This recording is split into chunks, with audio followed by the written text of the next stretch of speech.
Today's video is going to be we're going to be reading Romans the 8th chapter and the Psalm of David and Psalms 23. But let's start off at Romans 8 verse 1. There is therefore now no condemnation to them which are in Hamashiach Yahushua, who walk not after the flesh, but after the Spirit. For the law of the Spirit of life in the Mashiach Yahushua hath made me free from the law of sin and death, which is referring to the law of Moses. For what the law could not do, in that it was weak through the flesh, the Most High sending his own Son in the likeness of sinful flesh, and for sin condemned sin in the flesh. Romans 8:4. That the righteousness of the law might be fulfilled in us, who walk not after the flesh, but after the Spirit. Verse 5, for they that are after the flesh do mind the things of the flesh, but they that are after the Spirit, the things of the Spirit. For to be carnally minded is death, but to be spiritually minded is life and peace. Because the carnal minded is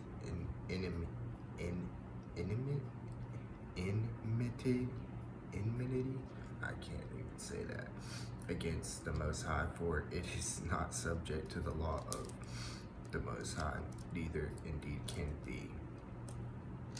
So then they that are in the flesh cannot please power, but ye are not in the flesh, but in the Spirit, if so be that the Spirit of the Most High dwell in you. Now if any man have not the Spirit of Hamashiach, he is none of his. And if Hamashiach be to you, the body is dead because of sin, but the Spirit is life because of righteousness. But if the Spirit of him that raised up Yahushua from the dead dwell in you, he that raised up Hamashiach from the dead shall also quicken your mortal bodies by his Spirit that dwelleth in you. Therefore, brethren, we are debtors not to the flesh, to live after the flesh. For if ye live after the flesh, ye shall die. But if ye through the Spirit do mortify the deeds of the body, ye shall live. Verse 14, for as many as are led by the Spirit of the Most High, they are the sons of the Most High. For ye have not received the spirit of bondage again to fear, but ye have received the Spirit of adoption, whereby we cry, Abba, Abba, Father. The Spirit itself beareth witness with our spirit that we are the children of the Most High. And if children, then heirs of the Most High, and joint heirs with the Mashiach. So be that we suffer with him, that we may be also glorified with him. I'll say that again. And if children, then heirs of the Most High, and joint heirs with the Mashiach.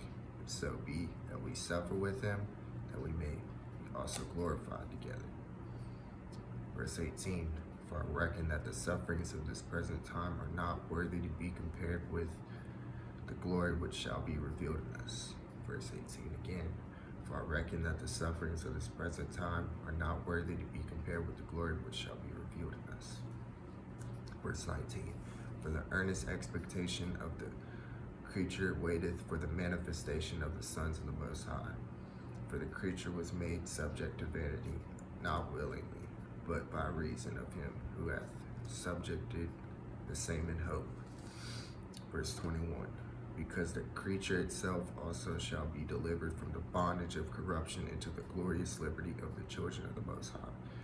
For we know that the whole creation groaneth and travaileth in pain together until now. Not only they, but ourselves also, which have the first fruits of the Spirit, even we ourselves groan within ourselves, waiting for the adoption, to wit, the redemption of our body. For we are saved by hope, but hope that is seen is not hope. For what a man seeth, why doeth he yet hope for? But if we hope for that we see not, then do we with patience wait for it.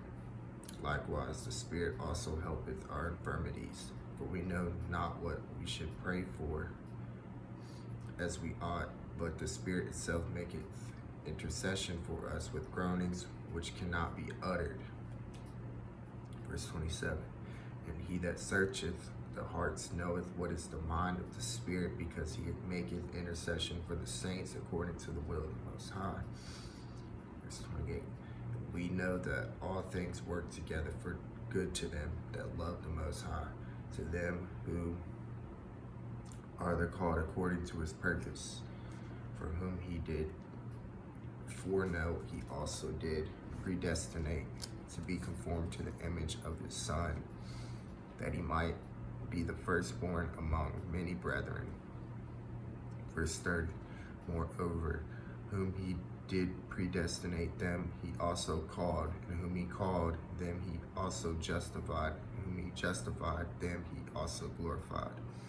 Verse 31, what shall we learn when we then say to these things? If the Most High be for us, who can be against us? Verse 32, he that spared not his own Son, but delivered him up for us all, how shall he not with him also freely give us all things? Verse 33, who shall lay anything to the charge of Most High's elect? It is the power that justifieth. Verse 34, who is he that condemneth? It is Mashiach that died, yea, rather that is risen again, who is even at the right hand of the Most High, who also maketh intercession for us. Who shall separate us from the love of Mashiach? Shall tribulation or distress or persecution or famine or nakedness or peril or sword? As it is written, for thy sake we are killed all the day long. We are counted as sheep for the slaughter. Nay, in all these things we are more than conquerors through him that loved us. Verse 38, for I am persuaded that neither death, nor life, nor angels, nor principalities, nor powers, nor things present, nor things to come, nor height, nor depth, nor any other creature shall be able to separate us from the love of the Most High, which is in Mashiach Yahushua our Lord. So that was Romans, the 8th chapter. Very, very edifying.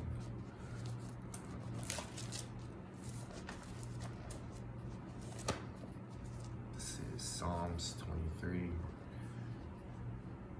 It's a Psalm of David. The Lord is my shepherd, I shall not want. He maketh me to lie down in green pastures. He leadeth me beside the still waters. He restoreth my soul. He leadeth me in the paths of righteousness for his name's sake. Yea, though I walk through the valley of the shadow of death, I will fear no evil, for thou art with me. Thy rod and thy staff, they comfort me. Verse 5, thou preparest the table before me in the presence of my enemies. Thou anointest my head with oil, my cup runneth over. Verse 6, surely goodness and mercy shall follow me all the days of my life, and I would dwell in the house of the Lord forever. Okay, that was Romans the 8th chapter and Psalms 23. I will be doing videos every single day for the next 2 weeks. So, hope this edified you, and giving all praises to Yahweh, Ba'ashem, Yahushua. See you next video.